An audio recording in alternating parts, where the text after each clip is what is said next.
राष्ट्रवादी वैराग आज आपल्या देशाचे नेते आमचे हृदय सम्राट माननीय शरदचंद्रजी पवार साहेब आज बार्शीचा कार्यक्रम करून सोलापूरला जात असताना त्यांचं इथं एक 2 मिनिटासाठी त्यांनी आम्हाला वेळ दिला आणि त्यांचा आम्ही इथं एक सत्कार केला. त्याबद्दल वैरागच्या वतीनं मी त्यांचे आभार मानतो आणि त्यांचं असंच लक्ष कायम पवार साहेबांचं आपल्यावर राहणारच आहे आणि अजितदादाचंही आपल्यावर खास लक्ष आहे.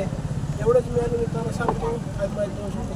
जय हिंद, जय महाराष्ट्र, जय राष्ट्रवादी. तर आज आम्ही बार्शीवरून येत असताना आम्हाला अशी चर्चा ऐकू आली की तुम्ही शरद पवार गट मध्ये प्रवेश करणार आहोत.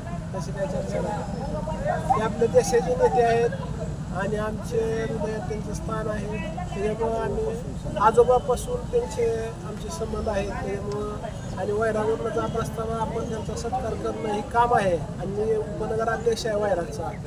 ही आपलं कर्तव्य आहे की आपण त्यांचा सत्कार करावा आणि त्यांनी आम्हाला टाईम दिला सत्कार करावा म्हणून आम्ही तो सत्कार केला.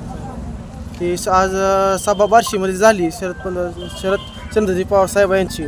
त्याच सभेमध्ये जरा गोंधळ झाला मराठा आरक्षण. त्या तुमची प्रतिक्रिया काय असेल?